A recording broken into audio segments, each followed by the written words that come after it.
They're in the game already. Oh my goodness, that's crazy. Okay, so we have to actually jump into the matchup right away. I'm sorry, I didn't realize they were actually starting the fight already. Okay, we're just right into the match, guys. I'm so sorry. We didn't quite see that much happen already. So we see Adelbart's composition here, quite the stress-heavy one of the Anticorn, facing against the slow Vestal composition by CEST. I'm just going to get the music going as well, so that you guys can actually enjoy some soundtrack to back it up. And we'll just be starting the cast. I'm so sorry, people. Like set that up here, we see pretty much 3 characters mirrored on each side, but then different forms of healers. The Vestal here is bringing a lot more stun and heavy control elements. Opening crit, pretty good. Houndmaster not too opposed to being in rank 4, but obviously opening for 18 damage on his relatively small health pool is very relevant. And yeah, absolutely. Yeah. So where Vestal brings like control and consistent healing and stuff like that, the Antiquarian has a lot more tools in the bag. She can move herself, so she's not as messed over by push and pull, and she has a better group heal, and then also access to very good stress and cleave damage. Yeah. We can also see this Abomination by Adelbart actually being stunned from the get-go, right? It's kind of a scary prospect, because right now CEST can just punish this character once more by just pushing this A-bomb backwards. This might force the Anticorn of Adelbart to actually just slide back with takeover and just, remove this misplacement. And there's actually such a big bunch of damage coming through by Sidelat. I'm surprised to see this matched DPT coming over across the board already. This is honestly like so much pressure for a slow stress composition. I didn't really expect this. I don't think Adelbart did expect that either. Yeah, especially turn 2 against what looks to be a stress and control team. You got 2 of your people already at half HP, and you had to spend your first Antiquarian turn, actually your second one, using take cover instead of something like Vapors. Yep. So definitely at the start of this game, Adelbart is on the back foot. Yeah. And it's looking quite dire on this because this stun also comes through right now. The Abomination can't quite use the Riposte because the MAA here, standing with the Riposte of his own. So it's kind of going to be a very risky call right now. The Abel has very low HP, so using that Riposte right now, dropping the Beast Bile, might mean indeed that this character drops to 0 HP, which obviously is something you really don't want to happen. Yeah, just that opening pressure. The opening, I think the A-bomb crit the Houndmaster in the opener, yeah. And then just hit him for a raw 17 on the other Abomination turn 2. So that's A-bomb crazy. Putting in a lot of work for CEST right now. Also, like, Adelbart actually forced to transform. Perhaps he goes for a slam here, trying to kind of take the lead in terms of stress at least. But it's really looking, again, quite scary for him, because this means he doesn't get riposte off, so this Houndmaster of Sidelat is just free to do whatever he wants. And, we might just see another Hound's Harry coming through, and there's going to be so much damage again. It's really, really scary right now for Adelbart, because it feels like this game, hasn't really started that much, and it's already kind of escaping his grasp here. CEST able to establish a foothold in this game, just drops a bolster 10-2 quite late for that, but still might pay dividends if the game extends into perhaps like 10-8, 10-9, because then it mathematically probably makes sense to just use that skill. I think we're just seeing a good, double dodge here, but yeah. A good example of sometimes the overwhelming advantage of going first, because CEST has access to an extra stun that Adelbart doesn't, and so obviously you got the good opening RNG with the opening crit and all that, but when you have to go second and defend against stuns, your action economy is just so much farther behind your opponent, so you really need some clutch dodges or some good crits or like some really good plays to get back in that game. Yeah, and the problem for Adelbart is that he would really like to start dropping the Reju Vapors on those characters, because they were so low that if he doesn't do this soon, they'll just start dropping like flies. The issue is that if he does this right now, he's already behind in the tempo, so this means that he will probably not be able to catch up ever again if he does indeed start healing. However, Adelbart is one of those players who doesn't really care about basically taking the tempo disadvantage in the game. So we have actually seen him consistently claw his way back into the games by actually taking the tempo disadvantage on purpose and just getting the heals through and eventually taking it off a bit later into the fights and dominating, right? So maybe Adelbart just has a plan still here. Obviously nothing is lost yet. This stun comes through as well on the Houndmaster of CEST, which means it's obviously traded back, but still this means that there is not that much damage going through. So we might just see Adelbart, dropping those regions as I kind of said, right? He doesn't really care about taking the tempo disadvantage right here. So yeah, indeed, that's exactly what we see here, and he might just kind of try to claw his way back into this game. Obviously, this region will last probably for 4 turns. I feel like Adelbart's Antiquarian does indeed hold the Tears of the Lost, which will extend the duration of the region by a single turn. There's a lot of healing, consistent one as well, so if you take, probably he might just drop it again on the following turn. I still do this quite a lot. Obviously, this also allows your characters to kind of maybe not ignore, but at least not to be punished so hard by the riposte, right? So that's another thing. Obviously, Sis kind of goes hard on this one, so he refreshes the guard, gets the riposte off as well here. And this means this Houndmaster is in a bit of a pickle here. Yeah, and I'm looking at the difference in Man-at-Arms play right now specifically, whereas Sis is opting to keep her post up like 24/7, and obviously you have to start cleaving into that at some point because you have to try and win the game if you're Adelbart. But I'm wondering if what your thoughts are, because we're seeing that Adelbart is opting to do Bellow and push the stress and the damage reduction advantage instead of having the incremental hits coming out from the riposte on Sis's side. Right, I mean, if I were to judge the game state right now, I'd say like, Adelbart very far behind right now in terms of stress, but it's kind of hard to say whether like, this is going to be quite relevant coming to the later phases of the game, because we know Adelbart is very much adept in that, right? So he's just probably going to be able to kind of come back into this, and maybe, just maybe, when he is allowed to go berserk later, he'll just do that. I'm kind of curious, honestly, those riposts actually being dropped consistently by Sis, whether this is going to come into play later down the line too.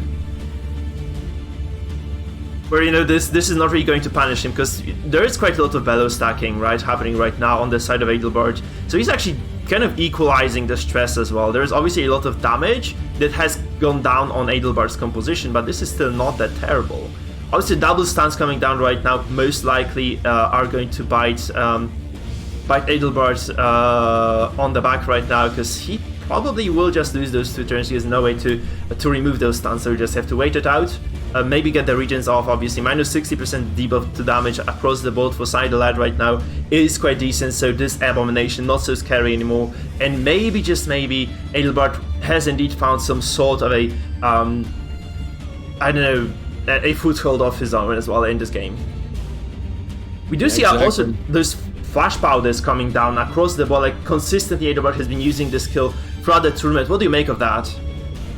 I love flash powder. I think when you play Antiquarian, your first 3 skills are pretty much locked, so you have like Take Cover, and then Rejuvenating Vapors, and then maybe Festering, but then your 4th one is pretty much up for grabs, and I like that flash powder is seeing more and more use. It has a lot of good applications, it does pretty moderate stress damage. It helps you against riposte users like Highwayman and Abomination and all that, and it lowers their accuracy, which is fantastic. And I do like that Adelbart's taken the more slightly aggressive approach. He's going for those afflictions, because I think that a couple of those good affliction hits are going to be how he takes this game. Yeah, and also like lowering the accuracy of the Houndmaster, who already has quite low base, is very important for Adelbart, because this means those Hound Harrys not even remotely as dangerous as they normally would have been. We see quite a decent debuff here on this Houndmaster. You might get a kill here though, because this is kind of scary, considering the fact that the Abomination of Adelbart is indeed exposed right now. This is a 25% kill chance. Very unlikely doesn't come down, and this means that Adelbart somewhat safe this turn still. He still might transform though. I don't know what he wants to do here. I feel like Adelbart is this kind of safe and slow and passive player, so he might just pick this Abomination from the get-go and just go for a safe play here. Obviously there is nothing that threatens the character right now, so he might just take a while to do so. But he probably will just use the Absolution right now. There isn't really that much threat on the character once the Absolution comes down, because again, those debuffs on the side of Sidelad are quite significant. So you might just see, this kind of safe and contained play. We see a pass potentially coming down as well. Indeed, this is a pass by the Houndmaster, and this means that, again, the tempo advantage goes hugely in favor of Sidelad here. He has a decent stress lead, he has a magnificent damage lead as well, and it's looking quite scary. And I see this Abomination will be able to just drop the Absolution right now, heal up a little bit, but this might just not do it, right? Still quite a lot of stress on Adelbart's side. So it seems that Sidelad indeed has an advantage coming into the end game stage of this fight. Yeah, Adelbart might end up losing 2 characters next turn, depending on what happens here, because, we got some good bleed damage. He was not able to refresh Rejuvenating Vapors, and Antiquarian just had to spectate that last round. So yeah, we really just have this Man-at-Arms play left, and I think this is going to be a very critical turn here. So Sis is actually, I feel he's having a field day right now, because he was able to deliver a lot of damage because before those bellows became relevant, and right now he's just making use of the damage that he did to, you know, distract Adelbart from actually doing stress damage of his own. So it's kind of big actually that it is working for him so well. We might see another stun on the Antiquarian here, preventing those Rejuve Vapors from coming through again. And this means indeed... Oh, this is a resist, by the way, so this is a 10% chance to resist, and Adelbart gets it, so this actually means that right now there is not that much threat on him, honestly. So this Antiquarian probably able to do whatever she wants right now. We might see like the Abomination actually... Oh, I thought he was gonna move, which would have been super fortunate for Adelbart. He just goes for this aggressive play here, and kind of... What do you make of this? Because he could have just Absolutioned here and been fine, but he just doesn't do this. Yeah, maybe he just expects Abomination to... Oh, and the pass. Just keeping him back there, but... Yeah. You can only really get hit by one thing, so I guess he's just banking on not dying to the Hound's Harry. Yeah. But otherwise, I think he may have just assumed that Abomination, this was all he's going to get. He wanted to get that stress tick off from the horror sooner than later. Yeah. It may discourage the Abomination transforming on Sis's side, so I think he's just kind of expecting Abomination to go down. And now it's definitely going to happen as well, because we do see a lot of Harry stacked up on top of the potential Hound's Harry coming down from Wistful Side a lot here. So Sis indeed will be just probably dropping this Hound's Harry from the get-go, and this will indeed mean that, you know, this Houndmaster this Abomination just dies, because you take additional stress damage if you are at Death's Door, and there's just 15 stress that is needed by Sidelat, by Sis to take down this Abomination, which will kind of inevitably happen right now, we have to feel. Yeah, I'm actually thinking back to that now. I do agree that probably Absolution should have been the play just to stall out this Abomination one extra turn, because since this is going first, you know, just start the turn, bellow, which is probably what you wanted to do anyway. So he just got a really efficient turn in killing that Abomination. Because you potentially, you know, if this is a slow stress game, you can just use the Absolution, hope that maybe the next turn you can move forward, right? Or maybe even slide back with the Antiquarian and just start spamming those biles, which was not the case for Adelbart at all, so he's on his back foot right now, definitely a single character, short already at 10-6, and you really don't want to have a character deficit in a stress versus stress battle, especially when you are also behind in terms of just regular stress damage overall. So it's not looking too hot in game 1 for Adelbart at all. No, it's not looking good at all, and all it's going to take is, I think once this Houndmaster goes down, it's pretty much solved, especially if Sis is sitting on all 4 characters, and he only has 2 afflictions, so he's looking like he's in a good spot. Vestal gets to do all of her stun bot stuff, and since he got the extra turn of going first here, when you have stuns, or if you have more stuns than your opponent, and they start losing characters, it's just so easy to lock them down going forward. Yeah, and he has 2 stuns, right? The Abomination and the Vestal both able to stun quite reliably so as well, because those molecules have extremely high accuracy base. 110 I believe, so very likely to just land every single one of those.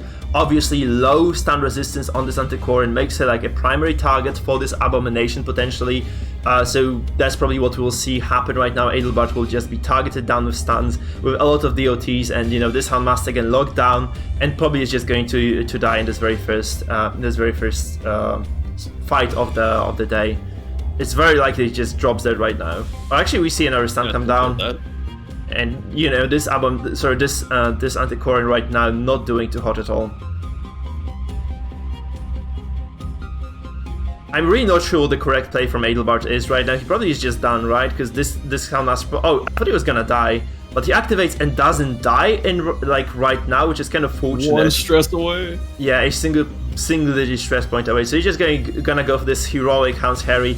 Not really doing much honestly with this either. So those hits like really inaccurate as well, because he is missing a lot of accuracy from the Death's Door debuff, and he also dies because he misses, right? Because you know, if you're stressed, if you're afflicted, you sometimes just get those act outs where if you miss, or you even when you hit or crit, you do actually accrue some additional stress. So he just dies, and yeah, it's not really looking to like Adelbart here definitely in a very, very big deficit in this game. Yeah, especially with Stunbot Vestal going to start keeping everyone from doing anything for the rest of the game. She can just do whatever she wants now. Yep. And I just like the aesthetic of Houndmaster literally rage quitting, like, oh, they dodged, and he just pieces out. Yeah.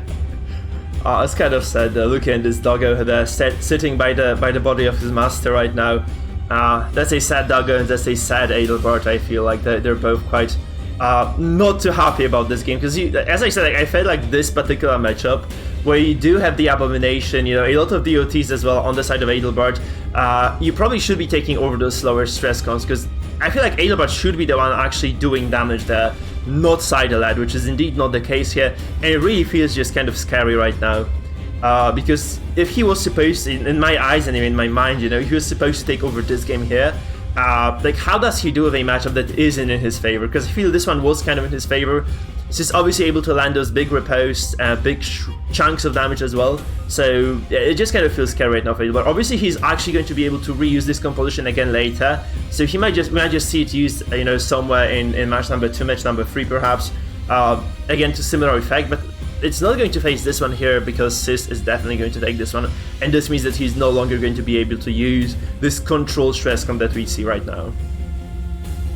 I almost want Adelbart to queue this up a second time, just because, he obviously played this game with it and he's warmed up on it, and obviously it didn't win, but you're going to have to win with this team at some point, and going 3-0 probably feels bad in the emotional category, and it might look bad on the stat card, but it's like, you have to win with this team eventually, and I think giving it as many chances to win is probably in his best interest, so I would actually like to see him run this back, even if it might have bad matchups.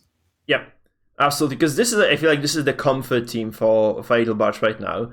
So even if he kind of gets taken out, obviously we saw like some quite poor luck for him, but also a lot of those very high percentage chance stuns missing for Sidelad. So I feel like the luck overall did balance itself out, but the amount of pressure that he was forced to withstand on turn number 1 was just immense, and basically meant like this fight was, Adelbart being on the back foot, as bad game design notes on the chat right here. So absolutely, guys.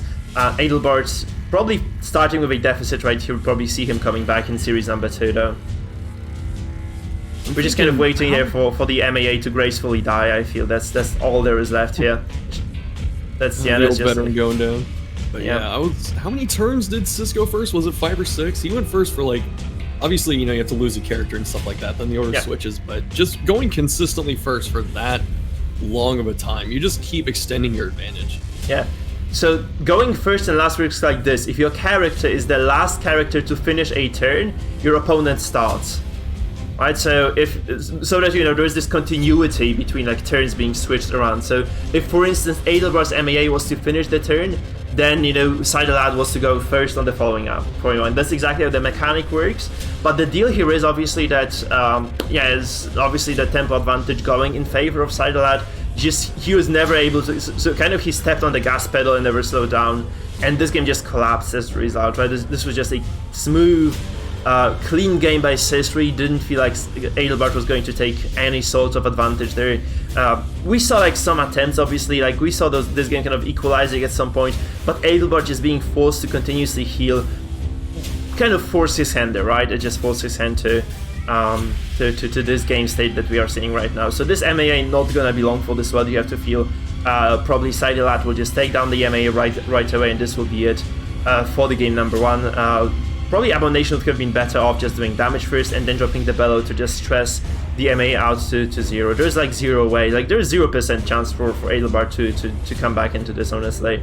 We might see just, the Sidelad's A-bomb just dropping the mana clues, perhaps just doing enough damage to be lethal, and this MA just, he doesn't actually die, no, but he has 3 HP, I don't know how many bleed stacks he has actually, so we might just see this might be game over right now by the activation. No, it's not actually. 194 stress is crazy.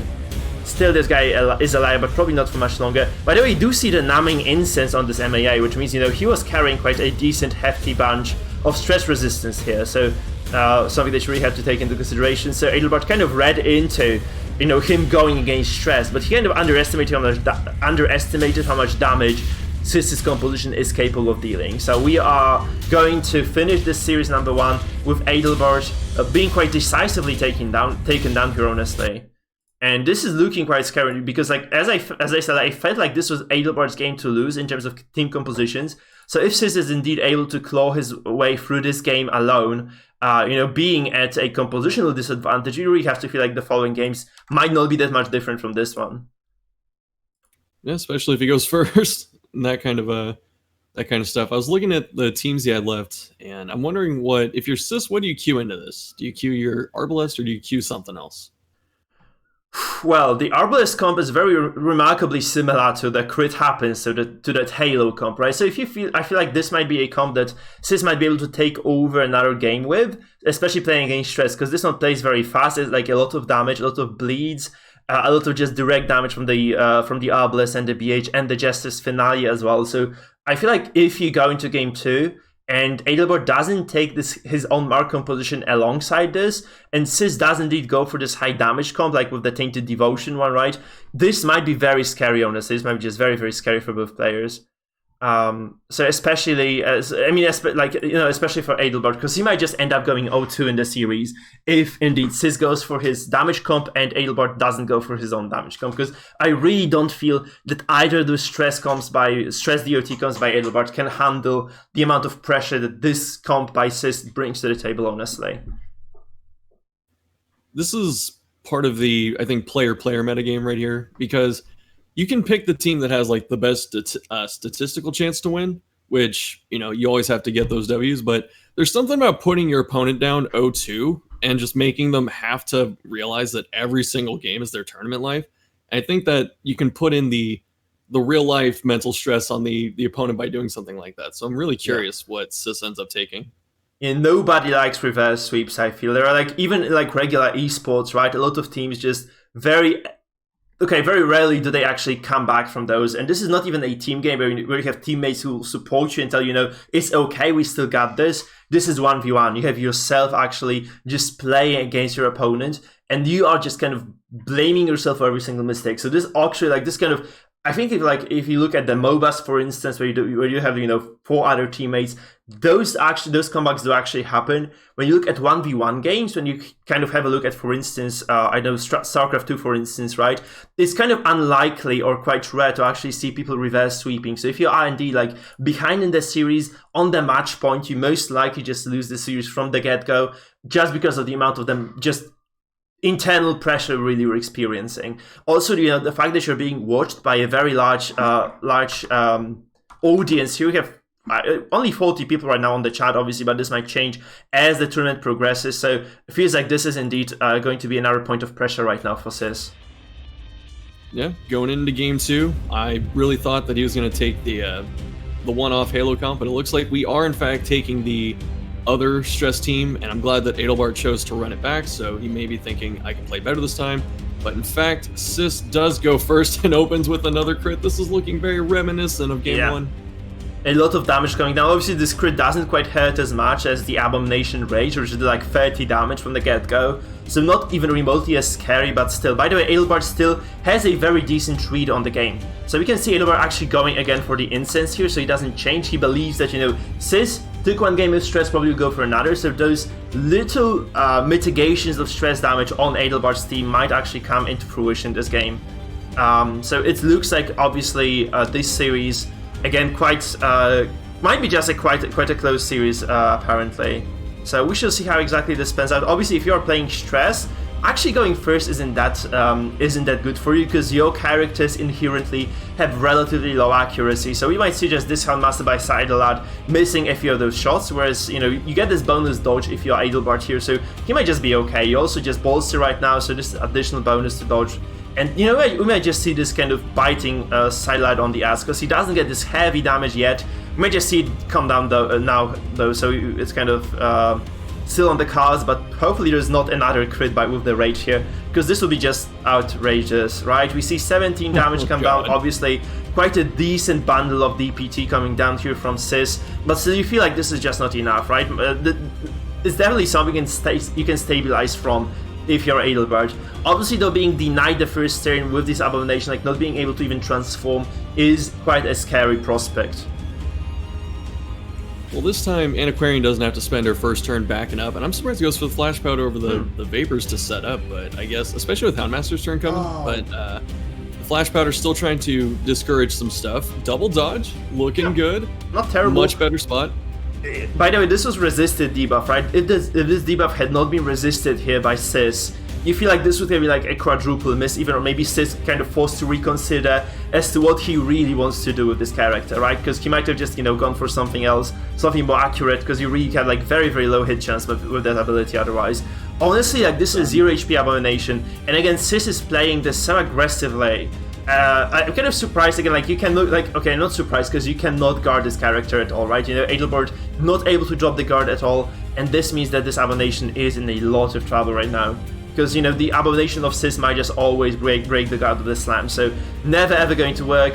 Adelbart also taking bleed, potentially he's not going to be able to heal with the reach of there, so maybe this Flash Powder actually was a big mistake, because this just might mean that this Abomination of Adelbart is just going to be eliminated from contention on 10 number 2, which is very, very scary, which is a very, very scary prospect, obviously. So Bello might just come down, but you have to feel this is already too little, too late, right? This is going to be so hard, so remarkably difficult for Adelbart to stabilize in this context right now, because he really needs to heal this A-bomb off from Death's Door. It's just gonna be so hard with the threat and a lot of damage coming down from Wistful Sidelight again with this Hound's Harry coming down over and over again, so those bleeds will indeed counteract any regeneration, and this is basically the fault of Adelbart there, because he could have indeed just healed instead of using the Flash Powder on turn 1. This would have basically balanced it out a little bit and allowed this Abomination to maybe just stay healthy and very much alive in the fight. Yeah, I agree. I'm trying to crunch the math in my head while this is going on. I'm trying to think of, like, if he used Vapors on turn 1, I think the Abomination might have started turn 2 at 1 hit point with 6 healing, so he would have been able to get like +2 and overcome those bleeds, and he wouldn't be staring down a Death's Door debuff. Yeah, we do not see the padlock on the Abomination, so there is no additional bleeding coming down at the very least. So, this A-bomb is relatively safe for Adelbart, but frankly, Adelbart again hasn't done that much damage, and he hasn't done that much stress either, so it's kind of scary seeing this fight kind of panning out, again, very much in Sis's favor, right? We might have like a very short series, because yesterday, when you had Mangle play the game, this was such a decisive, this is actually such a slugfest, you had 5 games total, every single one extremely close, on the edge of our seats, really. So Cherry and Mangle very closely matched in terms of skill, you have to feel. Whereas, right here, right now, we see Adelbart kind of faltering for the second time in a row. Also, this Abomination by Sis can very easily just break the guard, the Houndmaster as well. Very much capable of just dropping the Hound Scare, maybe getting the Deathblow right here. Doesn't quite happen yet. But still, you have to just activate the A-bomb right now if you're Adelbart, just drop the Absolution. You really don't want to be doing this, because this basically means that you have not really been able to get a single stress move out of this A-bomb for the duration of the fight. Ooh. He gets a crit heal though, this is very good for him. Obviously 29 stress healed as well. This is remarkably big, kind of equalizes the stress, but still this Abomination by Sis probably able to transform back into the human form right now, land another stun on the A-bomb of Adelbart, and just continue the onslaught of the stuns. And you have to feel like this A-bomb of Adelbart just might not be able to see the light of the day today. Like, it might just not be able to drop a single stun or a single transformation. Because the Crusader of Sidelight, very much capable of just maybe punishing the A-bomb of Adelbart right now.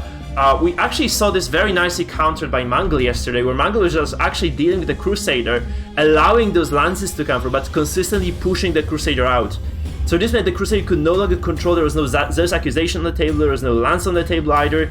So this control from Cherry yesterday was kind of actually negated by Mangle in a very decisive and beautiful fashion, honestly. Whereas here, Adelbart really not maybe taking the opportunity and starting the game on the back foot once again.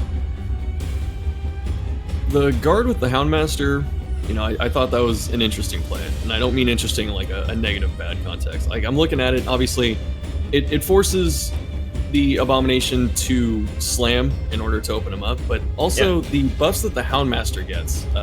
Right there, he gets the bonus dodge, and he dodged the next thing that came in at him. So maybe, maybe it paid off. Yeah, maybe. Like, we'll see. Actually, still Adelbart under a lot of pressure. He took a lot of damage. Very importantly, so I feel like Adelbart again not able to drop those Vapors at all. He's supposed to be playing this slow and steady, and this really doesn't do much good to you, because you are really falling behind in this stress game. And I feel like Sis has at least very decent game sense, right? So he might be punished for, Adelbart might just be punished for this sloppy, slow play. maybe not sloppy is kind of an overstatement here, obviously, but for the slow play nonetheless, right? So this slow play might not be paying dividends for the man. It may not be. We're seeing Crusader moving on from his stun bot antics to Zealous, so he's trying to put down the pressure, give him more stress, more damage, especially with Houndmaster has a lower hit point total. So CEST going a little more offensive, doing both the hit point and stress damage. Yeah. I really want to see this A-bomb actually control the Crusader right now, because this is something that has been consistently putting Adelbart on the back foot. He rages instead. You have to feel this is questionable, right? Because pushing this Crusader out at this point in the game would actually mean, you know, obviously the Crusader gains access to the backline of Adelbart, which maybe he doesn't want to have happen, but also those stuns can no longer come through. And this is a very, very big turning point then for Adelbart, who is then able to actually just consistently remove this Crusader from the first two rows, disabling this additional bit of stress and damage and stun as well from coming through. You know, the lands maybe a scary ability, but you have to feel like it's not as scary as those accusation of a stress Crusader, which is probably like single-handedly the most powerful nuke for the frontline character as far as stress goes. So we see a crit as well come down. This is kind of scary. It's getting out of hand for Adelbart, you have to feel. Yeah, I'm not sure where Adelbart goes from here, because it just feels like he's behind in every category, and if he tries to focus on doing Hounds, Harries, and Vapors, either festering or rejuvenating and stuff like that. Oh, result check. Alright, we're fearful. But, yeah, so it's like, I don't know where Adelbart goes from here to get back into this game, besides maybe Affliction RNG at this point. Yeah, I mean, he still probably has a little bit more stress per turn that he can do with his composition. So maybe, you know, he kind of waits it out, he gets it to the kind of a late stage of the game, and maybe then takes over. It's really kind of hard to tell. I really don't want to see the the guard break come down, by the way, because this would have meant the abomination of Adelbart would have landed in third, and then would have effectively been able to start spamming the biles. So maybe exactly this is the correct move by CEST right here. So he just moves forward and gets a lot of damage across the board and just transforms as well. So again, like quite a scary situation for Adelbart. Still, he's able to outpace the damage over time of the regions though, which you have to feel is a very good sign. Like, it's a sign of life, at least for him, but still, like, he's severely behind in stress. You have to feel like at least 80 stress behind total, which doesn't look too good, seriously. We see double affliction come down, so maybe this will kind of balance things out a little bit, but still kind of a dire situation for Adelbart, you have to feel. Yeah, so now it's coming down to some Affliction dice rolls. The Crusader, I think, has dodged like 2 different stress attacks in the last turn, something like that. So he's much farther behind in terms of stress, which is probably where Crusader wants to be. He doesn't want to be disrupted from his stunnings or his chance to heal, you know, by like an Affliction pass. Yeah, absolutely. So we have 40% chance to stun bonus on this Crusader as well on the side of Wistful Sidelad or CEST, which means that he is going to be reliably able to even stun the MAA here. Like, I feel like this is like a 30% chance to resist for the man, so not that likely to happen. Obviously the debuff comes down again. This is minus 30 accuracy now, so maybe you know, stacking those accuracy debuffs actually might allow Adelbart to take over in the end, because you have to feel the Houndmaster is the biggest stress source on the entire team. He might also just stress everybody else with his affliction, but this is the most important moment here. Kind of 72% chance to. Yeah, we did see Sidelad, you know, in his defense. He has been actually able to drop command previously, so he balanced out his debuffs to some extent, and this means that this Houndmaster of Sidelad does indeed drop a lot of stress nonetheless. So that command actually gives you a little bit of accuracy to balance out those debuffs, and this works. So Sidelad still consistently landing those bits of stress and DOT, able to keep control in this game. I'm looking at the Man-at-Arms for Adelbart right now, and he has that stress reduction trinket, and he's still just as stressed out as everyone else on the team. I'm wondering, like, he'd probably be close to heart attack range if he didn't have that thing on at this point. Which is scary, because this means like CEST would have been winning even harder than he is. Right now, obviously, again, like this looks like an 80 stress gap, which can easily be bypassed if you kind of press the go button right now when you're Adelbart, right? So you can probably just do this. You can just go hard and maybe not go home because of this, right? Because again, like being at an 0-2 deficit, very unlikely for you to come back into the series. Also, basically losing a single game in a best of 3 already meant that you had like very low statistical chance to come back into the series in this tournament altogether. So dropping the first game, again, very detrimental in the best of 3. So you have to feel like dropping 2 games, again, just lowering your win rate very significantly. We see a very fortunate, actually, we see a very fortunate turn of events here. This A-bomb being moved to the middle by an affliction, which means that now he's able to just spawn those beast biles from the row number 2, and this is just so comfortable for Wistful Sidelight, you have to feel it, you know, because those beast biles will mean that there is zero way in hell for Adelbart, there's no way in hell for Adelbart to actually just out-heal this ever again, right? We might see just the beast bile come down right now, going for the finishing blow on the Houndmaster potentially. Oh, it's a pass. It's a pass though for Sis. Man, that's got to be just slight. It has to be tilting for Adelbart watching this abomination who's out of transforms and stuff gets to move back for free into like the most optimal spot now. But you know, this kind of turns into a decent position for him because Sis does lose a little bit of Sis does lose a little bit of momentum here just by that pass, and maybe just maybe this gives enough time to Adelbart to kind of stabilize this game.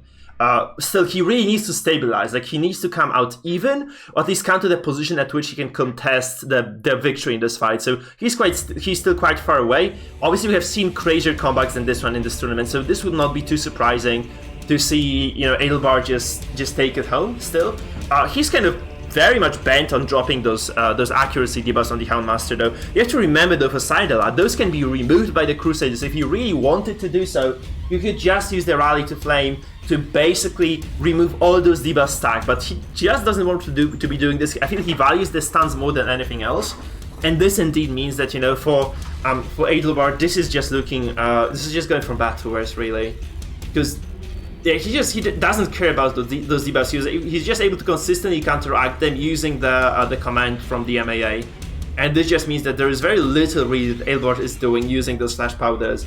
And you have to imagine, like, if he had been dropping the flash powder across the board, we'd have already seen like a lot of 0 HP characters on the side of Sis, because those, you know, those blights do stack up quite handsomely over time, and also the DOT coming across the board might crit, so this is another source of stress. Maybe indirect, but still something you may rely on. This is not a death blow, actually. It's a death blow, like this is a heart attack for the Houndmaster, which indeed means that this doggo here dies, and this is a 3v5, 3v4 right now. Not really looking too hot for Adelbart at all. Also, those stuns coming through, probably double stuns from the next turn as well, might mean that, you know, there is very little for Adelbart to actually do in this game. I feel like Azel's accusation might just kill the MAA as well. Maybe not, because he actually does have the numbing instance there, but it's gonna be kind of close anyway. We see a stun come down again on the A-bomb of Adelbart. It lands once again, very likely to do so as well, because, you know, that's just 60% stun res versus 40% bonus stun chance, so 20% to resist, not that big of a deal. For Sis, this wasn't even a risky move there. No, it wasn't, and I think that Adelbart finds himself in the same position. I was thinking back on like turn 5 that he was in a better position than he was last game, but here we are going into turn 6, someone dies at the end of the turn, so he doesn't get to go first, and now he's just in the same spot that he was last game against something similar. Yeah. And again, Adelbart here, like, he's just gonna take so much stress this time. We might just see like a heart attack on the anti-core, and then this is just going to be directly followed by a very, very dead MAA. Because he is on the verge of just dropping dead here. Like, there's very little Adelbart can do at this point, seriously. So Sis kind of playing Sis just knows all the ropes here. Like, he's just doing everything right. He gets the Hound's Harry probably across the board as well, removing Adelbart's MAA, threatening the heart attack on the anti-Corin as well. This is just a dead MAA, you have to feel, right? Or maybe on the activation, she's just going to take this additional stress from the Hara, and that's just all she wrote for the character here. The MAA of Adelbart just goes down. We see double heart attacks as well, so it is just going from bad to worse indeed right now. You might see a stun as well come down. I don't think there's any other better move for Sidel. He'd say Deadlock, so confirming that on the A-bomb, and you just really have to feel this is it, right? This is just it for Adelbart. This stress might be just the killing blow, it is. Oh no! Yeah, he didn't even get to activate that. So it's a clean 2-0 swipe right now, and Sis is really taking over this right now. By the way, there is a question on the chat about the rules of the tournament. The rules are, first of all, in the video that is available on my YouTube channel. Second of all, we also have a special section on our Discord. So if you go to a link that I'm posting right now, my man, you'll just see all those data there. all those data points there, so you can kind of learn about the rules, about the draft, about the picks and bans. Everything is just available to you right here, right there. So I hope this kind of answers your question. Shuffle, we are getting set up for game number 3 slowly but steadily, and you know there is a single team left for CEST. This is the scariest one of them all, so we really have to prepare for heavy bleeds, heavy damage, heavy crits. I don't know what you do if you're Adelbart right now, because he's again at a 0-2 deficit. Things are not looking too hot.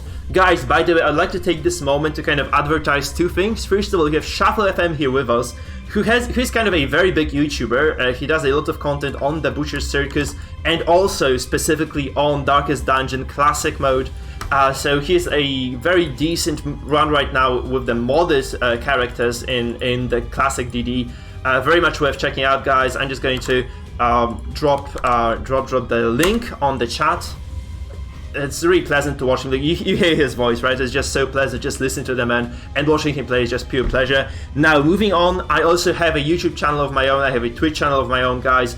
If you haven't done so yet, please try to either subscribe or follow, one of those 2 things, depending on which medium you're using. Also, there is a Discord that we have as a community here. If you are willing to kind of join the bunch of people who really like the Butcher Circus altogether, this is the place to go for you. We do other games as well, but DD is our main focus, and the Butcher Circus specifically. So if you're interested in PvP, join the Discord, be a part of the community. And yeah, that's all that we really wanted to say here. We're just waiting for Sis to set up for stream number 2, I believe. So he said he needs like a little bit of time right now, like a breather, so we'll just kind of take this small recess to kind of discuss the thing. I'm just gonna tell him to let me know when he's ready. So what do you make of those 3 compositions, by the way? Shuffle, what do you make of those 3 comps left for Adelbart and this single comp left for Sis? What do you do if you are Adelbart right now? If you're Adelbart, you have the luxury of knowing the one team he has left, so you try and move your characters around or trinket them as appropriately for this specific team as possible. However, I just don't think that Adelbart's remaining teams are going to match up too well against it. Like, he can probably win with the Abomination version of the Halo down at the bottom, but the other 2 feel like they're gonna struggle, especially the Grave Robber team. Like, Grave Robber just absolutely melts to even non-crit Arbalest shots. She gets caught without stealth, and she can also get flared out and stuff like that. And then all of the awesome stuff coming from Man-at-Arms, like the damage debuff and stuff like that, or the potential stun if Houndmaster gets lucky to be in rank 2 or something, it just doesn't match up against Arbalest. So the one luxury he does have is the Rejuvenating Vapors, so hopefully maybe he'll switch to the Tears of the Lost to get that extra tick of it, and if he can dodge enough of the bleed damage, then he can probably keep his characters healthy enough so they don't get picked off too easily by Arbalest. But everyone's pretty squishy in the remaining teams except for that last one. So Finale, big threat, just a lot of scary stuff coming in from CEST on this one team. Yeah, absolutely. And the big issue as well, the fact that this okay, Adelbart, because of the rules of the tournament, Adelbart has to win with every single comp he has right now in a row. So he needs 3 wins, and 2 of those will be with a disadvantage, right? So he will be probably playing from behind in those games. And obviously you have seen Cherry actually manage to win against those very aggressive compositions using stress. So maybe the third comp by Adelbart here, like the Hev, might just take a W as well of that. But then you are left with this very, very scary situation. You have this super squishy comp number 1, number 2, the Luck comp, which might just kind of, I'm not saying this is going to be unbeatable, but it's just going to be so much trouble. And even if you stack dodge, it's kind of not a way out, because this just will just take over still. You have the accuracy buff there, like the ballot just drops down, and all this advantage you get from dodge initially is just nullified, or just goes to very close to being worthless. Yeah, and I'm wondering specifically that second comp, since it does seem like it has the biggest Achilles heel factor, I'm wondering what changes do you make to your lineup here? Like, what trinkets? Do you swap the Man-at-Arms skills around? Like, do you just forego Bellow or do something crazy like that? Or do you keep it to make them flare? I'm not sure what you can do with these remaining teams to really maximize your chances in terms of trinket choices and skills. Yeah. Like, he doesn't even have anything to pull to pull Arbalest, right? Because we've seen CEST never use Snuff the entire tournament, and I think it's only been punished like once or twice. So he has no way. Actually, no, he has one team that can use Come Hither, but otherwise that Arbalest is just going to sit in the back for free and just fire off shots. Yeah. Yeah, that's exactly true, right? Another issue is you can take protection, right, against that, but there is a flagellant. They're doing a lot of bleed as well. There is a jester there, so you cannot go fully defensive on the trinkets. I feel, because this is just not going to take you anywhere. And yeah, that's really the issue. You cannot really counteract both the bleeds and the damage, right? There is like somewhat direct damage on this comp that is just really difficult to tackle, because both the bleeds and the damage will kill you, and the BH will just relentlessly kill you off, like with every single move. Also for the Jester, like using the finisher, very easy to confirm kills too. So you just have to feel like there is very little Adelbart can do. Like his hands look kind of tied in terms of being able to just take over the series.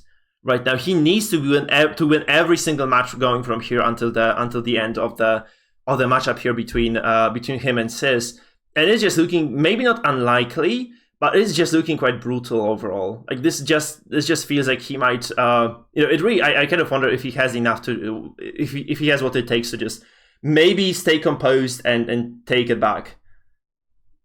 I think the first step is going to be he has to go first, because I think if he can go first against that team, he's in a much better position. Adelbart's gone second both games, so if he goes second again this game, I think it's almost a wrap just right there. And I do like Sis's decision making, because we were talking about like what team do you lead off with? Do you lead off with your weaker ones to give them more chances to win? And I like that he saved what seems to be his strongest team for the end, so he has like the most guaranteed way to close out this series. Yeah. I mean, we had to remember that this is exactly what happened to Mangle yesterday. He came with his strongest team and got destroyed. So he left the strongest team for the end. He left the permanently banned composition, and then like he was just not able to secure a win with it. So obviously the final game was very close. Like it basically probably just was mostly RNG, because both players were playing like extremely well, and there was just kind of a lot of those unfortunate situations where Mangle was just not able to secure the kills on time against Stress, which eventually just led to his demise. But obviously Cherry just was playing very proficiently, and this was just not as close as it could have been, just because of those death blows being resisted perhaps. But still, this final game really had you on the edge of your seat. So you might just maybe Adelbart just knows what's gonna happen now. He knows how to prepare, and he will come out victorious in this series. Obviously, again, Flagellant, not the most accurate character in the world, perhaps, so he might just take a lot of dodge, and maybe just even despite the ballad, get away with that, right? So we might just see that happen as well. I'm not really sure. Like, you can strategize in quite a few ways. You can take some bleed and blight resistance on your back row as well. If that's not a mobile back row, you can probably take that. There's like a vial, like there's an item that actually gives you 30% bleed and blight rest bonus, and this it can be used by anybody. And if you are going against the Flagellant and a Jester, you probably put this on your Houndmaster, and you are more or less safe from bleeds, or just kind of unlikely to be afflicted by them. So maybe this is like a way to do it for Adelbart, just kind of denying the DOT part of this composition. And granted there are no stuns available, maybe this means that Adelbart can indeed just take over eventually. I do like that trinket choice selection, because I think a lot of the times people just get caught up in their normal like meta choices or class specific trinkets, and I think that usually you don't want to play defensive in Darkest Dungeon, but I think you hit the nail on the head in this case, where you have two bleed and blight characters, because I'm assuming they're both going to be running Hemlocks. So being able to, yeah. So I'm thinking that being able to keep your backline from not eating those DOTs the entire game is going to be about as helpful as anything else, because like just sticking one of them, like one Rain of Sorrows, is just going to nullify Rejuvenating Vapors for like 2 turns, which is just terrifying to think about. And I think in these two middle teams that Adelbart has, I think the Houndmaster is going to have to do a lot of heavy lifting to get them through it. Yeah, absolutely. So that's indeed the scary part, right? I mean, I feel like you just have to, like, if this didn't work for you before, right? It hasn't worked for you until now. You have to make some alterations there, right? Like those comps by Adelbart obviously strong, but apparently not up to the task. So maybe if you just do something crazy right now, as we said, like strategize with the trinkets, maybe just make some different skill choices. This might allow you to perhaps take a win, and from there maybe extend this to the entire series, because that's what he really needs to do right now. He needs to do something desperate and crazy, I feel, or otherwise he might just be in a bunch of trouble. Not only that, I'm looking at these remaining lineups, and you only have one team that can effectively deal with Flagellant. So, like, what do these two middle teams do to him besides trying to heart attack him? Unless he has like Gauntlet of Absolution, if Sis can sniff that out. So that Flagellant is just going to be a huge roadblock. He's not moving, and he's staying alive forever because he has like 12,000 death blow resist. So Yeah. I think the Flagellant's going to be a kind of a scary monster in these last potential 3 games. Yeah, absolutely immovable as well, right? So kind of, yeah, I mean, you have some movement available to you if you're Adelbart, so you might just actually do something else. You might just take 2 movement triggers on the A-bomb perhaps, and just manipulate the Flagellant consistently. This might be a way to go. Because in 2 of those games that you have ahead of you, you might just use either the BH or the Abomination to just push the Flagellant out. And if you really don't see Snap being used, so if you just take those double movement trinkets, this is a guaranteed move. If you don't take those, okay, even if he takes Snap, this is still like a 50-50 to move. So you might be just consistently denying turns and also doing a lot of damage. So this might be just the way to go for Adelbart. Maybe just this is his avenue back into the series, where he's just able to control this Flagellant. There are some weaknesses on those characters, right? Also, you take Rampart on the MAA. This means you can kind of control the Jester as well, just consistently pushing him back when he just kind of slides in for the finale. That's what we saw from Cherry yesterday. She was like kind of very good at using that mechanic and, just taking over the fights quite well overall, where she was just consistently just, denying those finales, I feel like for 3 or 4 turns in a row. And honestly, Mango's Jester in the end just never got to use the finale altogether. So maybe, if you're just kind of good at controlling things and you're able to eliminate the BH very early on, this might just be a way for you to go to do it, right? Because those stress compositions by Adelbart here, they can actually do a lot of blind damage on those 2 middle characters, which are going to be the Jester and the BH you have to feel. So it is a possibility, at least for Adelbart here, to just do to just do kind of a lot of pressure initially and maybe just kind of extend the lead from there. Maybe just also ignoring his characters dying, perhaps just trying to get those, secure the death blows, maybe destroy the composition of his opponent as much as humanly possible and clawing out the W as a result. So that's I have to feel like this is the way for Adelbart as well to kind of take the big W here. In his first match, in the 3rd match of the day, and maybe consecutively there, extending that into the series win as well. That might be the answer, right? It may have to be Rampart on both Man-at-Arms setups and just slapping Jester every time he tries to get up there, as well as if you really need to, emergency, I guess, slap the Flagellants. But I think disrupting one of those 2 characters is going to be how Adelbart has to win. Yeah. However, the thing is, this is kind of mutually exclusive as well. So you cannot be disrupting both the Flagellant and the Jester, because this will just land on one of those characters in the position where they really want to be in. So there's kind of the scary part as well, right? You really can't just, feel like, okay, I'm just going to move the Flagellant, no problem there. There is nothing you can do, sis, right? The thing is, you can move the Flagellant, but then you just always slide the Jester into position 2, which means that if you have taken like a lot of damage on the previous turn, you are just going to eat the finale, and that's just not a good thing. Obviously, you can also try to chain stun and push, right? So you might just perhaps try to stun with the Houndmaster and use the pushes with the Abomination potentially, right? To just kind of chain this into like a stun Jester landing in 4th, or maybe stunning the Flagellant, just pushing him out as well out of the way. So there are like quite a few venues or quite a few opportunities there available to Adelbart, but you just have to be super meticulous and super careful with every single move you make, because honestly, like a single mistake in the fight against Sis might just cost you the series. Definitely an uphill climb for Adelbart, and if you're spending your turn, like every turn with those 2 characters doing some kind of disruption, they're pretty low tempo moves in the grand scheme of things. Like, stunning has all of its amazing benefits, so does moving and dazing and stuff. But if you're committed to doing that with both Houndmaster and Man-at-Arms on these teams, you're really leaving it up to Grave Robber and Abomination to do pretty much everything. And I don't know if they have their Abomination specifically is a strong character, but I don't know if those 2 can really carry the entire game on their backs. Yeah. Sorry, I just got news that I heard like the stream is stuck for some reason. So I'm just going to kind of to investigate this really quickly. Because on mine looks okay, but I'm just gonna go to Twitch and YouTube. I'm so sorry, Shuffle, to kind of butt into this one. Obviously, guys, like as kind of said yesterday, CEST has some kind of minor but still health issues. So that's what we're kind of working with. No, it's working, guys. Like the stream is fine. So the stream is not stuck. I'm just kind of waiting for CEST to be streaming. Okay, he is actually streaming right now as well. All right, hold on.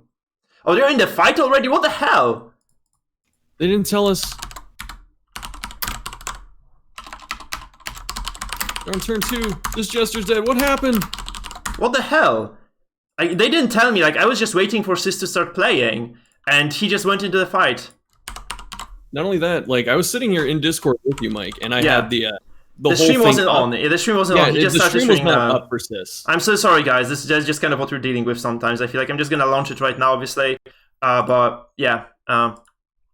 If I just started, like we're in 10 to like the end of turn 2, and actually Adelbart was able to capitalize and take the kill on the Jester there. So CEST wasn't streaming for us, and that's why we are kind of behind on this. I'm so sorry, people.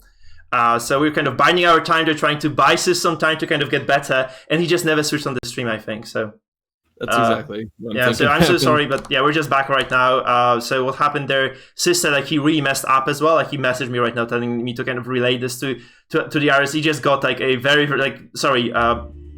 Adelbart was able to secure a very quick kill on the Jest, and this is probably looking like a snowball from there. Right, a snowball of death really. So Adelbart is taking over right now. Yeah, kind of unfortunate we were not able to see the intro to this fight, but again, that's what we have like here. Like that's just what you have to deal with sometimes. Small human error, and we're kind of 3 turns behind. This is okay, guys, though. So Adelbart again taking over the game number 3 here. Jester dead. There is some pressure on the backline of Adelbart, as we can see, but honestly, still looking quite good for Adelbart overall, right? He has a shitload of bleed though on this BH. Can you believe it? 14 bleed actually. Is there a snap on the Arbalest here? No, there isn't snap on the Arbalest of CEST here, so that's kind of a detriment as well. So this means that the Crusader might just be able to lock her down, and from there, you know, a lead will just be extended because a stun comes down, and then she just takes a lot of damage and dies with the ability to cleanse the stuns herself. Obviously, this BH, by the way, by CEST in rank 4 right now, which means that he is not able to get those reliable finishers off either. So maybe like this kind of a misplay by CEST again, and this means that yeah, he can no longer land those death blows. He might have just wanted to move this BH, honestly. I'm kind of surprised he did not do this in the end. There's definitely gonna be a stun by Adelbart. He just has to pounce on this opportunity, just take over the fight, deliver the killing blow upon this Arbalest, and just take the win here. Because if he doesn't do this now, you just have to wonder when he is able to take a single win in the series. I need to change the score as well, because this kind of started in a very chaotic manner, so I didn't in the end just change the scoreline, guys. So I'm just gonna go for it right now. CEST is 2-0 in the series, people. Arbalest getting yanked by the come hither when CEST is not rocking the grappling mitts. I don't know. And I don't know if that's some kind of mega optimal play. I feel like that that's so much kill secure that I don't know if you need that much, but I'm not gonna pretend that I'm smarter than him at this. I mean, the thing is, this Arbalest honestly has a snuff as well. Super unlikely, and you know there is the sorry, what's the item called? The Heartseeker on the BH as well. So kind of unlikely again for this Arbalest to fly forward, but she does. And this actually means that there is quite a lot of pressure on Adelbart here. Obviously, the Crusader actually kind of comfortably sweeping forward with the lance, so this Arbalest takes a bunch of damage, bunch of punishment. Might just see a heal now come down as well, which we do. I'm not sure if you really want to be healing this though, because I feel like maybe if you're Adelbart right now, you play forward. Maybe you just trade a kill. You kind of risk trading a kill at least. So you go for a. Okay, no, actually, never mind. I'm stupid. He still has the Abomination available, so he just goes to 0 HP right now with that. But there's a problem for Adelbart because he can no longer finish this kill, because he would have to move the BH forward to do so, and this is not really on the cards, because then you just risk getting killing blow. Like, actually, never mind. It can still happen, right? So he's gonna drop to 0 in terms of HP, but he has no way of targeting this. Never mind, he still has Caltrops. I wish he had actually used the Caltrops before, because we saw a lot of bleeding across the board. Yeah, this I'm wondering if maybe it should have been a different turn order to secure this Arbalest. You know, like maybe Rage first with Abomination, then Bola with Arbalest, so you get the chance to finish him at that point. That might have been the kill secure, especially with the finisher. So yeah, I don't know, maybe that would have been the better choice. That's very fortunate though for Adelbart that he doesn't actually get taken down here by this BH. Kind of likely to happen as well because we have 75% death blow resistance there, and this is like a 35% bonus on this BH there with the finisher and the Heartseeker. So again, we don't see a kill coming through actually, so this is a lot of momentum swing actually in favor of CEST right now. He's kind of biding his time there. He's taking over this as well, so it's looking very, very hot overall. Guys, the caster sitting alongside me for this particular matchup here for the second semifinal is indeed Shuffle FM, the one and the only. He has just posted on the chat, so you can just go to his YouTube channel from there. We actually see a kill coming down, by the way. This is very big momentum swing actually for CEST there, because he might just be able to climb, claw his way back into the game right now. He lost the finisher there. He's no longer able to deliver those killing blows, so he really has to equalize this fight right now. He has to go for a transform, perhaps. He goes for a stun potentially right now, I guess. He's just gonna go for a stun there on this Arbalest just to even things out a little bit. This is a death blow as well, and this is a kill secured. This means Adelbart probably very unlikely to lose this fight at this point, because what do? You have two avenues of healing available, and this is a stand. Flagellant as well on the side of Wistful Sideladder or CEST here, which means that there is just such a low likelihood of them actually just going back. Wow. And you see, yeah. And CEST has been always just so adamant about not surrendering games, and here he just goes for a surrender. You have to feel like that killing blow was exactly what really did him in there. Like, this is the straw that broke the camel's back, and the camel has indeed surrendered, guys, and we'll see Camel in game number 3 then. 4. Wait, yeah, that's game number 4 now. So it could be game 1,000 for all I care. It's been very enjoyable, and that death blow on the Arbalest, that was exactly what he needed, because it was starting to look pretty terrifying if that Arbalest didn't die that turn, because you don't have Bounty Hunter. Your Crusader's in pretty good health. He's low stress, high HP, which is where he wants to be, so he's going to be able to keep stuff, keep the team going and stuff like that. But losing Bounty Hunter when Flagellant is still on the board is not where Adelbart wanted to be, so that was looking pretty scary for a second. Yeah, indeed. It looks kind of bad, right? Looked kind of bad for a second for Adelbart. He was able to eventually just get that kill secured indeed, and yeah, decide the fight, right? And now CEST just goes for this very heavy. It's like actually right now for CEST there is like a single composition left, and Adelbart no longer able to take the comp that he took the W with. And this actually means that those two lack and have comps very bad honestly against Tainted Devotion there, meaning that CEST is indeed going to be probably able to just take the fight right here. He still has 2 shots at this, by the way, so by no means is it over if he even loses the following matchup here as well. So yeah, it's gonna take, I don't want to say a miracle, but it's gonna take a lot of work for Adelbart to pull off a win. Just another win with one of those teams, and he's gonna have to do it twice, back to back. So it's gonna be scary, and we have the luxury of caster vision. So I'm watching CEST go through his trinket choices right now, and I'm not gonna say anything, but I'm curious what he ends up taking, because I think he's already made one switch, and he might have switched back. I'm not sure, but yeah. So I'm wondering what he comes into the next game with, because now he knows what he's facing, and there's only one character difference on the 2 remaining teams, so it's much easier to itemize and pick skills for. Yeah, and you do have a Jester, right? So you kind of deal with the dodge bonus on the enemy team quite nicely, just dropping the ballad there potentially, right? So exactly, like he's just going to probably have a very decent lead coming into the series, because let's face it, those comps that rely heavily on dodge, those comps that Adelbart has, they do rely heavily on dodge to succeed, and or at least like kind of to stay alive against what their opponents are bringing to the table. So Jesters directly counter that. Like, you really hate to be playing dodge if you're up against a Jester. I really at start of, actually for the first month and a half, I feel like Jester is kind of meh using the ballad to initiate the fight, because you kind of miss out on a turn, but it saves you so much pressure later down the line that you just have to feel this is the right thing to do, right? The ballad has become a staple for most of the compositions that kind of rely on damage, and Jester as well by the same token actually became a staple as well. So it looks like indeed this Jester will counteract a lot of the dodge that Adelbart potentially just brings to the table here. We see kind of a lot of, like, I'm not going to go over this yet, but we'll see quite a few very peculiar trinket choices as well from CEST. I really hope that, Adelbart does adjust to this as well, because he probably knows what he's up against as well. Obviously, two very competent players, both of them, darkest one at their own right, so you just have to believe that both of them very, very well acquainted with the trinket choices in the Butcher Circus, so they'll probably be making those little alterations and trying to get ready for the follow-up game number... for the follow-up game number 4 here. 4 or 5? 4, it's 5. It's 4, it's 4. 4? It's okay, 4, yeah. Goodness. This is where there's a lot of pressure on Adelbart, right? Not just the down, 1-2 at this point, but, he has to anticipate what CEST is going to switch to in terms of, like, lineups and trinkets and skills, and then he has to make those, he has to plan his own predictions around those things. So that's a big thing to do, and I think that shows just how tough high-level play can be at this point, because if you assume wrong or if you guess wrong on what you think the opponent is bringing, you may just shaft yourself for the entire game. Yeah, absolutely.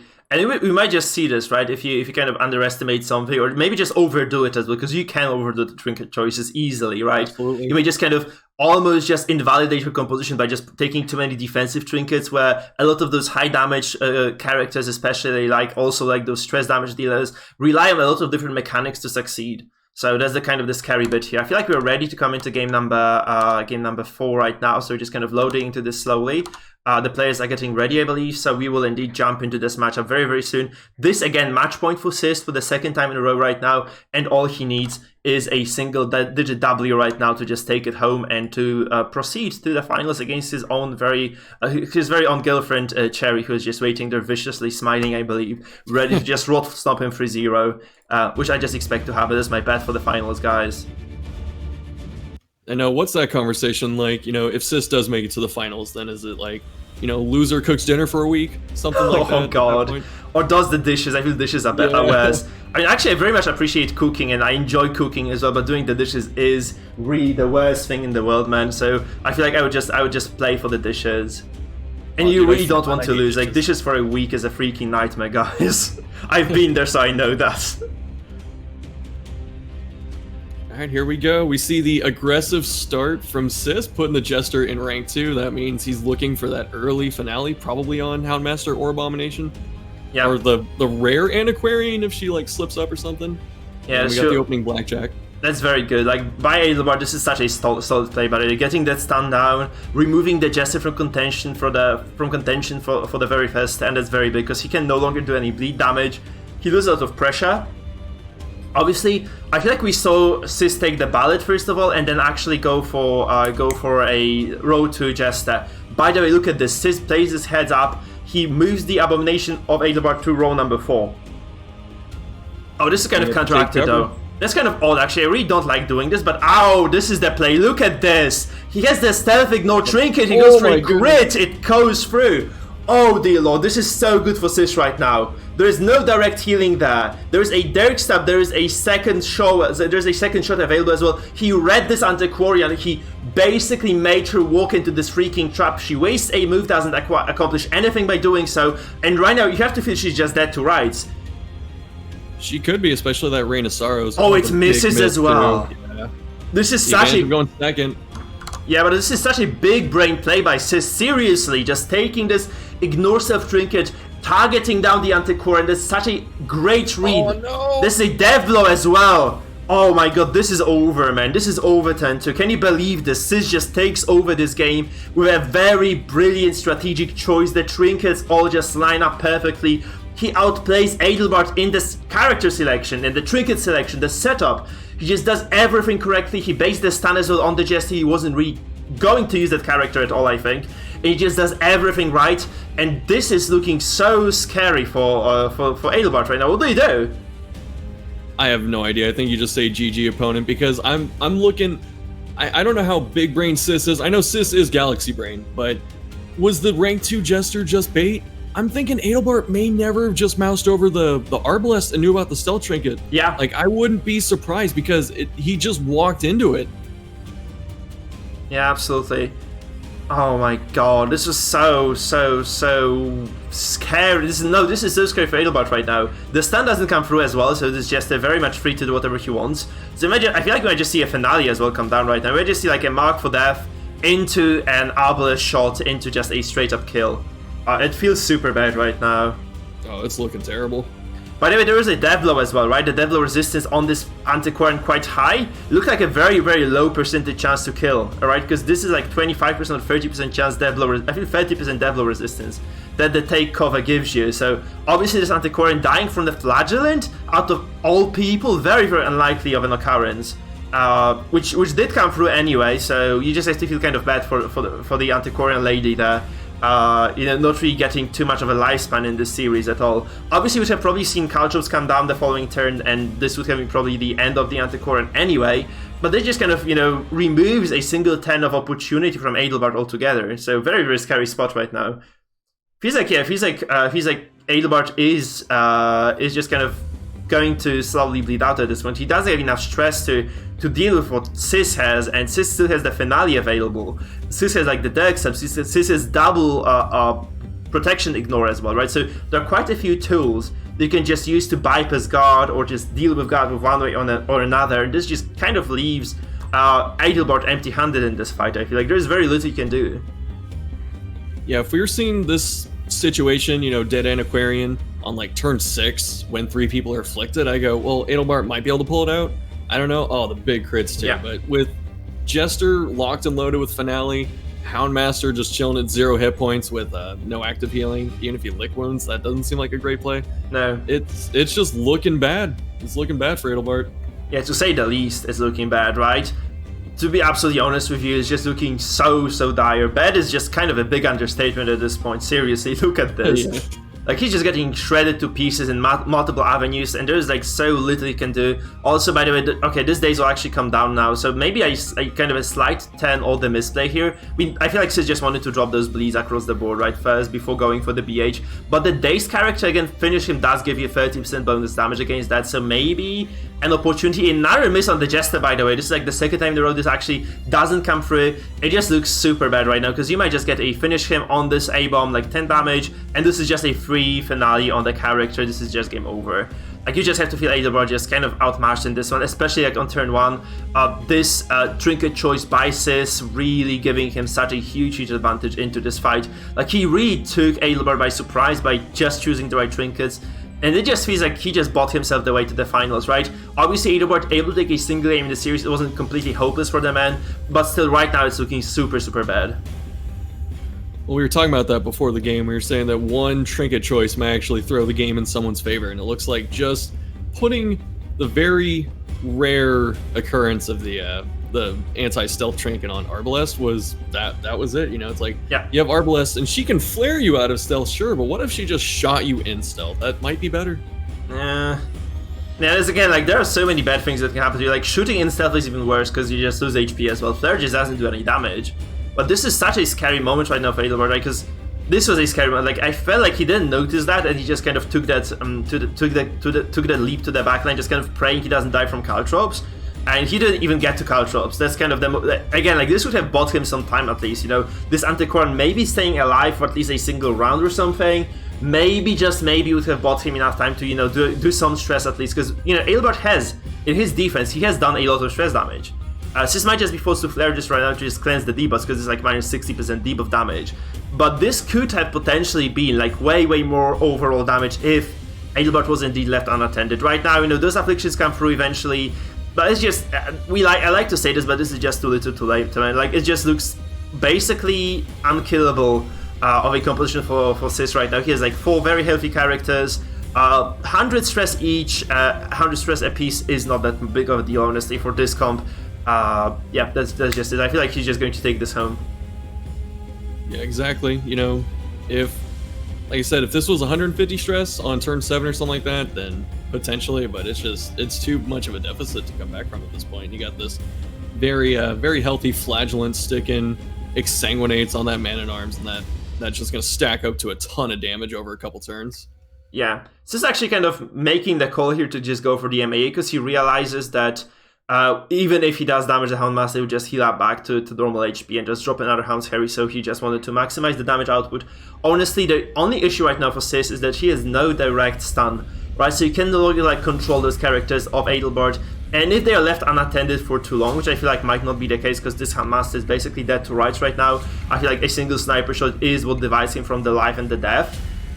If he doesn't actually get the kill too soon, like he might just slowly fall behind. And we might just see, you know, Adelbart maybe taking a miraculous W here. But obviously probably a sniper shot here coming down onto the Houndmaster, followed up by the finish him on the BH is going to spell the end of that character. Sis actually pivots onto the MAA. I kind of disagree with that move. I feel like this might just be a dead Jester as well right now. So, right, kind of obviously taking a lot of damage on the MAA, not too good for you if you're Adelbart. But yeah, actually, that's fine by Sis. I'm gonna retract everything I said so far. I agree with him because this is like a very heavy crit as well. A heavy bit of damage, which means that basically this MAA went from the, you know, threat status into being like basically a dead man next turn as well. And losing this Jester at this point probably something that you have to kind of anticipate, and you should be fine with that. So we see like a drop of damage again on the Houndmaster, perhaps just kind of preventing the Lick wounds from coming through again, or just another kind of stack of bleeding across the board to kind of to counteract the bleeds perhaps, or to counteract the region on the side of Adelbart as well. And Markin is kind of controversial, I would say. What do you make of that mark there? I just wanted to see damage come down, really. Yeah, because it's like, I think that I actually don't know I don't know how high the Bellow stack is on Bounty Hunter right now, but I'm thinking Bounty Hunter could have did that little bit of damage just by hitting it, especially with the Heartseeker. So yeah, maybe he's trying to get the debuff, which didn't stick. I think Houndmaster has some pretty solid debuffers this baseline, so might not have been the best thing to be going for. Yeah, sorry, man. So it was just flared, so I feel like it's just 20%, right? So there's no threat at all there in terms of damage. So he could have just kind of played this a bit more further up. But I feel like he still has such a decent lead here. Even like 2 or 3 passes won't really hurt him at all. It's gonna be like a finish him right now coming down, you have to feel, and that's just it. So on one of those characters anyway, because like you can guard, but this still doesn't do any good to you, right? We see like another Bellow come down, honestly, so this does a little bit of stress again. This does actually break a few characters down to Death's Door. Oh, a singular one anyway. But this is still okay. You know, the Flagellant can still heal this up. Obviously, like, you really hate the suicide here, because he has a 60%, like, he has such a high chance to actually suicide himself here. More than 60. Okay, this Flagellant also goes to 0 HP. He might just heal. No, he might just go for, actually, no, he might just go for damage here. Oh, he goes for healing then. Yeah, he actually has to do this. Double kill. Yeah, he does want to lose that. Caltro. Yeah, he doesn't want to lose the Flagellant or lose the BH to something very random, so he just goes for the right thing here. He might just go for finish. I feel this is just the safe thing to do. Oh, that's very good. Like, this mark just doesn't do anything bad. That's very likely to be a double kill. I feel like this is just such a likely death. But yeah, he just goes for the safe play. You just have to say this is the correct call, most likely, right? Because yeah, that's just kind of the safer deal. And you get that bonus death blow chance if they're still marked from the sniper shot as well. So it's like 2 secured kills over 2 turns instead of like the very flashy double kill by throwing little pointy rocks at them. Yep, we see a Hound's Harry come through as well. This doesn't really do enough, I feel. Like, this might just kill the BH if he's not healed immediately. But if you just activate the Obelisk right now, heal the BH first. Oh, this is actually kind of getting scary for Sis. He might not realize this, but this might be a dead BH right now. No, actually, never mind. This is okay now. This heart attack actually works in Sis's favor there. And this is a death blow as well, concluding the series, ladies and gentlemen. This is a 2. So this is a 3-1 victory for Sis. And Sis is moving on to face nobody else but Cherry into the series number 2 of the day, which is going to be our grand finals, guys. So right now, we're just going to have a look at this. So Adelbart, thank you so much for playing. Congratulations, my man. It was very big of a pleasure to have you. Also, thank you so much for reacting on time and just, maybe sacrificing a part of your Saturday evening just to come here to play. Guys, huge kudos to Adelbart. He came to play. He did such an excellent job here. This second game of the day, like this one actually, sorry, the 4th game of the day here was actually super close. I feel like Adelbart might have actually taken it home as well. So, huge kudos to the man. Also, by the same token, guys, huge kudos to Shuffle, because he came here voluntarily. I'm not paying him or anything. It's just a huge favor from streamer to streamer to just come over and help out And yeah, obviously, guys, remember, if you haven't done this yet, please subscribe to Shuffle on YouTube. He's such a big YouTuber as well. And it was like you saw how clean his cast was, like probably one of the best casters out there for Darkest Dungeon. He has been casting his game, I think, for quite a while right now, talking about his Darkest Dungeon experiences. Right now, he casts the series in such a clean fashion, really excellent commentary, very logical. Obviously, perfect tempo there as well. So huge kudos to Shuffle. Thank you so much, man, for visiting. Thank you for being here, my man. No problem. Thank you for having me. And it's a community effort, right? We're all Darkest Dungeon people. We all just love the game. So we should be doing our best to support each other. And if you want to compliment my casting, I have to compliment yours as well, because I've done other events with other games and stuff, actually, where I've done commentary before. So I have a little bit of experience, but the other people I've commentated with before, not nearly as clean as you, Mike. You give me a lot of openings to speak. You set me up for, good comments and questions, so it was just an absolute joy to participate in this. So I'm looking forward to watching these grand finals. Absolutely. Thank you so much, my man. So we'll see Silentia coming in for the second cast of the day then. I feel like we need to give Sis a little bit of a breather, right? Because he has just come out of a very stressful series.